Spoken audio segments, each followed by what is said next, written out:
Hello friends, स्वागत है आप सभी लोगों का कॉमर्स विद अनिल सर में। दोस्तों, एसपी का हमारा जो प्रीवियस लेक्चर था उसमें हमने इसका सिलेबस देखा था, कितने चैप्टर है, उन चैप्टर से हमको क्या पढ़ना है वो हमने सीखा था। और हमने कहा था कि हम नेक्स्ट लेक्चर में क्या करेंगे, आपका फर्स्ट चैप्टर की शुरुआत कर देंगे। तो आइए हम जाते हैं फर्स्ट चैप्टर पे, जिसका नाम है सेक्रेटरी। ओके, तो सबसे पहले इंट्रोडक्शन देखते हैं कि the Indian economy is the fast developing and has a fastest growing service sector in the world. ये आप सब लोगों को पता है कि जो कोविड-19 है, ये पीरियड आने के पहले भारतीय अर्थव्यवस्था जो थी वो विश्व की लगभग सबसे डेवलपिंग अर्थव्यवस्था थी आफ्टर चाइना। यानी चाइना की जो इकॉनमी है, इंडिया से रैपिडली ग्रो कर रही है, लेकिन सेकेंड नंबर पे हमारा भारत आता था। और हमारे यहाँ जो सबसे स्ट्रॉन्ग सेक्टर है वो है सर्विस सेक्टर। आप सबको पता होगा कि जो आपका नेशनल इनकम होता है, यानी कि राष्ट्रीय आय, उसमें सबसे ज़्यादा कंट्रीब्यूशन किसका होता है? सबसे ज़्यादा कंट्रीब्यूशन होता है आपके सर्विस सेक्टर का। अराउंड 56% का जो कंट्रीब्यूशन होता है नेशनल इनकम में, वो करता है सर्विस सेक्टर, राइट। अब इसकी वजह से क्या हुआ, देखिए इकॉनमी हमारी ग्रो कर रही है, रैपिडली इंक्रीज हो रहा है। तो किसी भी कंट्री में अगर इकॉनमी ग्रो करती है तो वहाँ के अलग अलग forms of business organisation emerge होंगे। तो ऐसा ही भारत में भी हुआ है। हमारे यहाँ क्या हुआ है, अलग अलग तरह के बड़ी बड़ी कंपनीज, बड़ी बड़ी जॉइंट स्टॉक कंपनीज इस वक्त इमर्ज हुई हैं, राइट। तो सबसे इंपॉर्टेंट चीज़ क्या होता है? फाइनेंस। अगर आपको कोई भी बिजनेस को रन करना है, उसको मॉडर्नाइज करना है, उसको एक्सपांड करना है, उसको डाइवर्सिफाई करना है, तो आपको क्या चाहिए? Finance. Finance is the basic requirement for starting running any human activity in a purposeful manner. आपको अगर छोटा सा बिजनेस स्टार्ट करना है तो भी आपको फाइनेंस चाहिए, बड़ा सा बिजनेस स्टार्ट करना है तो भी आपको फाइनेंस चाहिए। बिजनेस को स्टार्ट करते वक्त फाइनेंस चाहिए, बिजनेस को रन करने के लिए फाइनेंस चाहिए, बिजनेस को मॉडर्नाइज करने के लिए फाइनेंस चाहिए, बिजनेस को एक्सपांड और डाइवर्सिफाई करने के लिए भी फाइनेंस चाहिए। तो ये एक्सपांशन एंड डाइवर्सिफिकेशन क्या होता है? एक्सपांशन का मतलब होता है जब आप बिजनेस को सेम लाइन में बढ़ाते हो तो उसको हम बोलते हैं एक्सपांशन। डाइवर्सिफिकेशन मतलब जब बिजनेस को आप अलग अलग लाइंस में बढ़ाते हो, इसको हम क्या बोलते हैं? डाइवर्सिफिकेशन। फॉर एग्जांपल के तौर पर सपोज मेरा अगर एक कोचिंग क्लासेस है, right.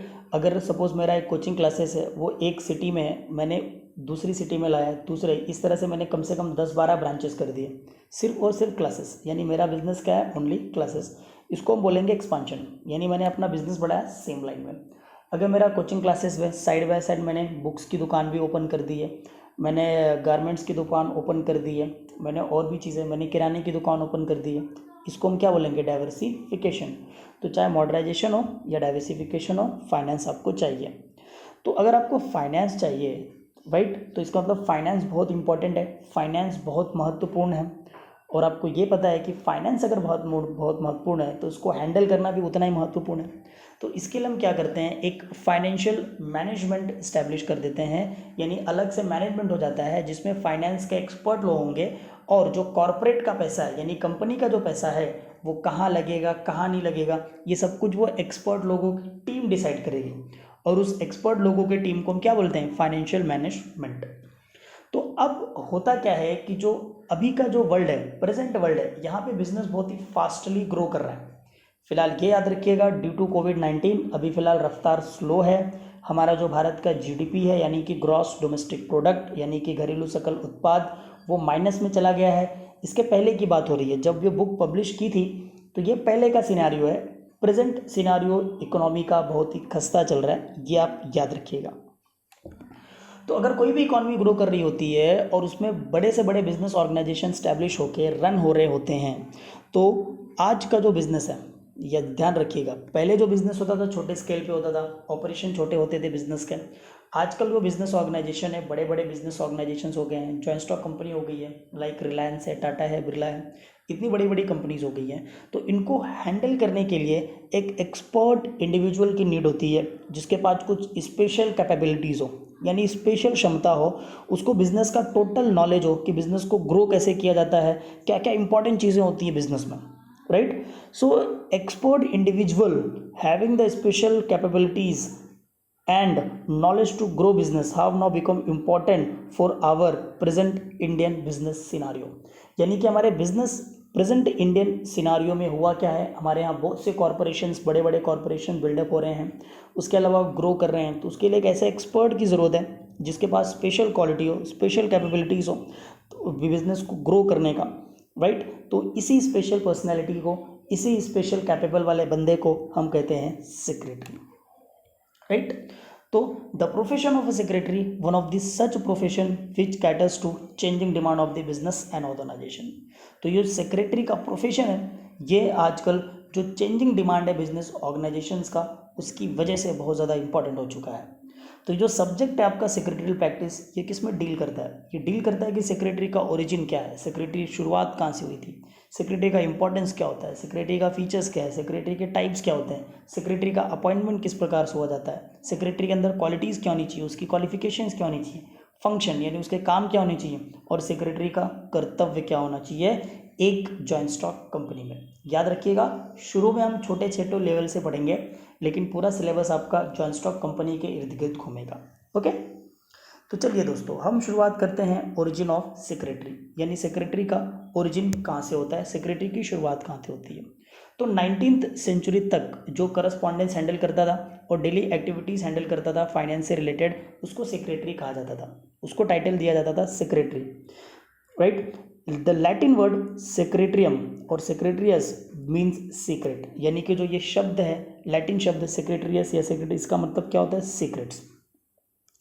The word secretary is derive from Latin word secretarius, ये याद रखिएगा, the word secretary derive from Latin word secretarius which means someone who work for a person great importance. तो secretary का मतलब होता है एक ऐसा पर्सन जो किसी दूसरे व्यक्ति के लिए काम करेगा जो बहुत ही इंपॉर्टेंट पर्सनैलिटी है, राइट। लाइक पुराने ज़माने में राजा, किंग्स, एम्परर, ये इंपॉर्टेंट पर्सनैलिटीज़ होती हैं, तो ये लोग अपॉइंट करते थे सेक्रेटरी को, उनको आप मंत्री कह सकते हो। जैसे कि अशोक के पास चाणक्य थे, चंद्रगुप्त मौर्य के पास भी चाणक्य थे, तो ऐसे लोग उस वक्त क्या होते थे? सेक्रेटरी होते थे। तो ये याद रखिएगा, the secretary derive from Latin word secretarius which means someone who work for a person great importance. याद रखिए, सेक्रेटरी हमेशा दूसरे पर्सन के लिए या दूसरे ऑर्गेनाइजेशन के लिए काम करता है, राइट। तो अब हम देखते हैं रोमन टाइम्स में, यानी रोमन एम्पायर में scribe was the professional writer और one who maintains the confidential writer. तो जो रोमन एम्पायर था उसमें सेक्रेटरी को हम स्क्राइबे कहा जाता था, और स्क्राइबे का मतलब होता है एक प्रोफेशनल लेटर राइटर जो क्या करे? कॉन्फिडेंशियल रिकॉर्ड्स को मेंटेन करे। कॉन्फिडेंशियल रिकॉर्ड्स का मतलब होता है सीक्रेट रिकॉर्ड्स। अब आते हैं भारत में, यानी कि हमारे प्राचीन भारत में। हमारे प्राचीन भारत में जो सेक्रेटरी है उसको हम अमात्या कहते थे, सचिवा कहते थे, चिटनीस कहते थे, और इसका काम वही होता था जो सेक्रेटरी करता था, यानी ये भी सेक्रेटरियल वर्क परफॉर्म करता था। और आज के टाइम की हम बात करें तो आज हमारे यहाँ स्टेट गवर्नमेंट है और सेंट्रल गवर्नमेंट है, उनके पास भी क्या होता है? सेक्रेटरीज होता है, और उनके लिए वेरियस डिपार्टमेंट में अलग अलग सेक्रेटरी होता है। और ये जो सेक्रेटरियल डिपार्टमेंट है ये वर्क करता है under the control of ministry of सचिवालय। ओके, तो दोस्तों ये आपको कुछ कंपैरिजन दिया हुआ है, जैसे कि सेक्रेटरी का लैटिन लैंग्वेज में, रोमन लैंग्वेज में और इंडियन हिस्ट्री में। तो लैटिन लैंग्वेज में सेक्रेटरी का मतलब सेक्रेटरियस होता है, जिसका मतलब कॉन्फिडेंशियल राइटर होता है, right. Officer whom secret are instructed by the employer, यानी कि एक ऐसा कॉन्फिडेंशियल राइटर जिसके साथ उसका जो एम्प्लॉयर है, जिसने उसको अपॉइंट किया है, अपनी सारी कॉन्फिडेंशियल बातें, सारी सीक्रेट शेयर करेगा। देन दोस्तों, रोमन एम्पायर में हम सेक्रेटरी को क्या कहते थे? स्क्राइबे। स्क्राइबे कौन होता था? एक प्रोफेशनल राइटर होता था जो कॉन्फिडेंशियल रिकॉर्ड्स को मेंटेन करता था। देन हम भारत में, यानी कि एंशियंट हिस्ट्री की बात करेंगे, तो भारत में हम अमात्या, सचिवा और चिटनीस कहते थे, और इनका काम क्या होता था? सेक्रेटरियल वर्क, यानी जो काम सेक्रेटरी करेगा वही काम ये करते थे। ओके, आइए दोस्तों, अब हम सेक्रेटरी का मीनिंग और डेफिनेशन पढ़ लेते हैं।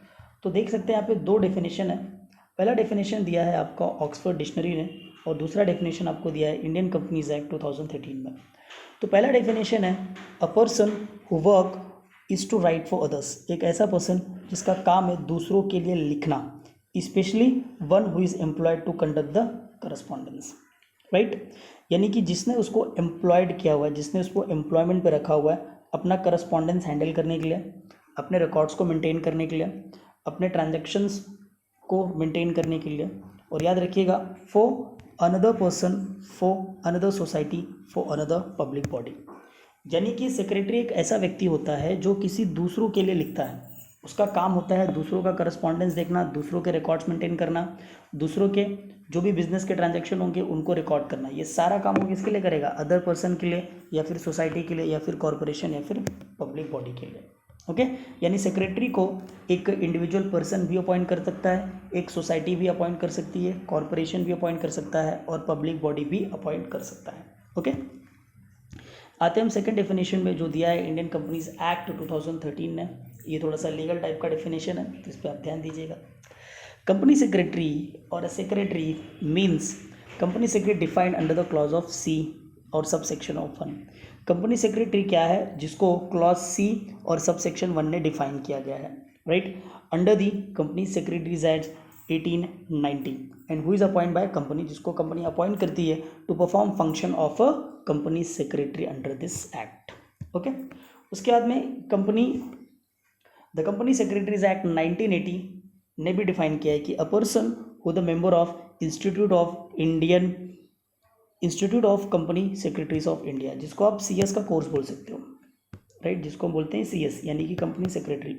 अगर आप कंपनी सेक्रेटरी का कोर्स करते हो then you will also called as a secretary, right. तो चलिए, तो इन सारी डेफिनेशन से हमको क्या समझ आता है? इन सारी डेफिनेशन से हमको ये समझ में आता है कि secretary is appointed to ensure the smooth functioning of the organisation.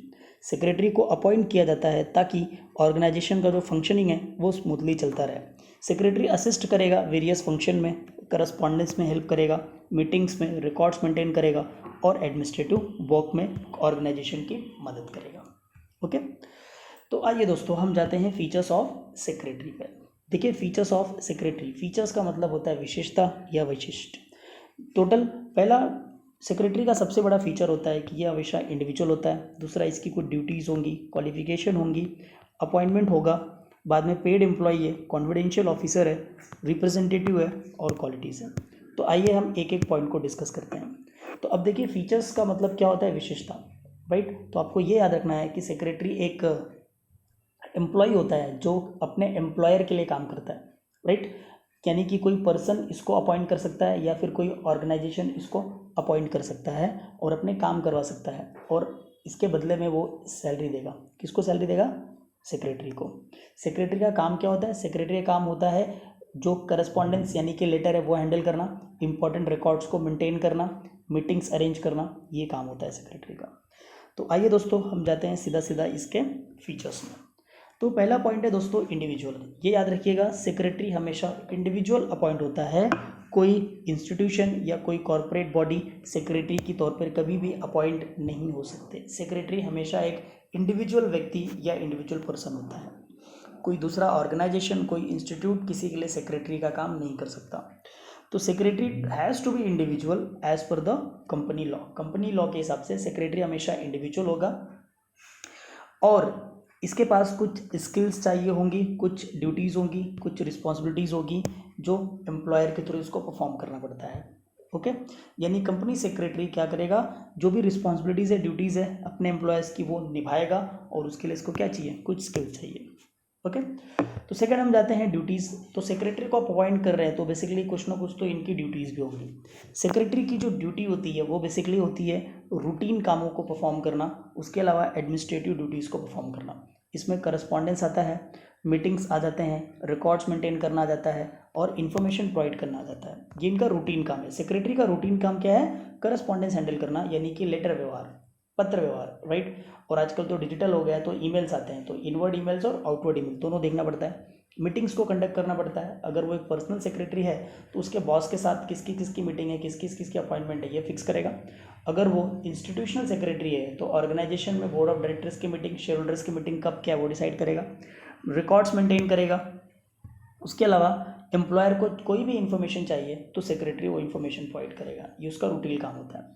Secretary को, राइट, सेक्रेटरी को day to day routine duties related to employer भी परफॉर्म करने पड़ते हैं, जैसे क्लरिकल वर्क हो गया, राइट, अपॉइंट फिक्स करना हो गया, रिमाइंडर हो गया, एम्प्लॉयर को कहीं जाना है तो जो भी एम्प्लॉयज़ होंगे उसके जो भी क्वेरीज होंगे उनका रिप्लाई करना, right. And these duties are very मतलब चेंज होना according to nature of organisation. जिस ऑर्गेनाइजेशन ने ऊपर उसको अपॉइंट किया है उसके अकॉर्डिंगली जो सेक्रेटरी का काम है, वो सेक्रेटरी का ड्यूटी है बदलेगा, और सेक्रेटरी को लीगल कॉम्प्लायंसेस भी फॉलो करने पड़ते हैं। दोस्तों देख सकते हो इतना इंपॉर्टेंट पर्सनैलिटी है, इतना महत्वपूर्ण पर्सन है, राइट, इतना इंपॉर्टेंट काम करना पड़ रहा है, तो बेसिकली इसके लिए उसको कुछ ना कुछ तो क्वालिफिकेशन चाहिए ही होगा, राइट। तो सेक्रेटरी को कुछ ना कुछ क्वालिफिकेशन तो चाहिए ही होगा। तो देखिए every secretary possesses certain qualities and qualification as per the organisation. यहाँ पे जो सेक्रेटरी की ड्यूटी है और सेक्रेटरी जी की जो क्वालिफिकेशन है वो डिपेंड करती है, वेरी करती है organisation to organisation, right. A person who appointed by the company secretary in a public or private limited company need to prescribed qualification, prescribe मतलब कहीं मेंशन लिखा हुआ qualification according to companies act 2013। यानी कि अगर कोई सेक्रेटरी है जो पब्लिक या प्राइवेट लिमिटेड कंपनी में एज ए सेक्रेटरी अपॉइंट हो रहा है तो उसकी जो क्वालिफिकेशन होगी वो as per the Indian companies act 2013 होगी। और अगर कोई गवर्नमेंट डिपार्टमेंट का सेक्रेटरी है तो उसको गवर्नमेंट के रूल्स एंड रेगुलेशन के हिसाब से उसकी क्वालिफिकेशन होगी। ओके दोस्तों, अब याद रखिएगा ये एम्प्लॉई है तो इसका अपॉइंटमेंट होता है, सेक्रेटरी को अपॉइंट किया जाता है, राइट। सेक्रेटरी को अपॉइंट लेटर मिलता है इन रिटर्न, राइट। तो secretary can be appointed by individual, इसको कोई बिजी इंडिविजुअल भी अपॉइंट कर सकता है, प्रोफेशनल अपॉइंट करता है, सोसाइटी अपॉइंट कर सकती है, कॉर्पोरेशन अपॉइंट कर सकता है, और गवर्नमेंट और पब्लिक ऑर्गेनाइजेशन अपॉइंट कर सकता है, और जॉइंट स्टॉक कंपनी भी अपॉइंट कर सकती है। In other words secretary can be personal और बी इंस्टीट्यूशनल। यानी सेक्रेटरी पर्सनल सेक्रेटरी का मतलब होता है पीए, जिसको हम क्या बोलते हैं, पर्सनल असिस्टेंट, यानी वो अपने बॉस के लिए काम करेगा। और इंस्टीट्यूशनल सेक्रेटरी क्या होगा, जो अपने इंस्टीट्यूट के लिए काम करेगा, जैसे कोऑपरेटिव सोसाइटी का सेक्रेटरी, कॉर्पोरेशन, गवर्नमेंट, पब्लिक और जॉइंट स्टॉक कंपनी, इसको बोलते हैं इंस्टीट्यूशनल सेक्रेटरी। और जिसको इंडिविजुअल और प्रोफेशनल अपॉइंट करेंगे वो होता है पर्सनल सेक्रेटरी। तो याद रखिएगा अगर इसकी अपॉइंटमेंट हो रही है तो बेसिकली इसको कुछ पेमेंट भी होगा। तो सेक्रेटरी एक पेड एम्प्लॉय होता है, सेक्रेटरी को सैलरी और हॉनरेरियम मिलती है। हॉनरेरियम का मतलब होता है फीस, पेमेंट, जो उसके प्रोफेशनल सर्विसेज की वजह से मिलती है। तो secretary is a paid employ of the organisation. Secretary is either given salary or paid an honorarium. Although secretary is a paid employ yet secretary hold a important position in the organisation. उसके बाद में याद रखिएगा secretary is a confidential officer. हमने सीखा था ये confidential officer होता है बिकॉज सेक्रेटरी एक बहुत इंपॉर्टेंट पर्सनैलिटी होती है, राइट। सेक्रेटरी का जो मेल होता है यानी सेक्रेटरी का जो जुड़ाव होता है वो कंपनी की तीनों मैनेजमेंट लेवल के साथ होता है। कंपनी में 3 लेवल की मैनेजमेंट होती है, top level management, middle level management और लोअर लेवल मैनेजमेंट, और तीनों में ही सेक्रेटरी कॉमन होता है। यानी कि टॉप लेवल मैनेजमेंट अगर कोई पॉलिसीज़ बना रहा है, अगर कोई योजना बना रहा है तो उसकी इन्फॉर्मेशन सेक्रेटरी को मिलती है, और हर मीटिंग में सेक्रेटरी को बुलाया जाता है। तो छोटी से छोटी जानकारी अबाउट द कंपनी, बड़ी से बड़ी जानकारी अबाउट द कंपनी वो सेक्रेटरी को पता होती है।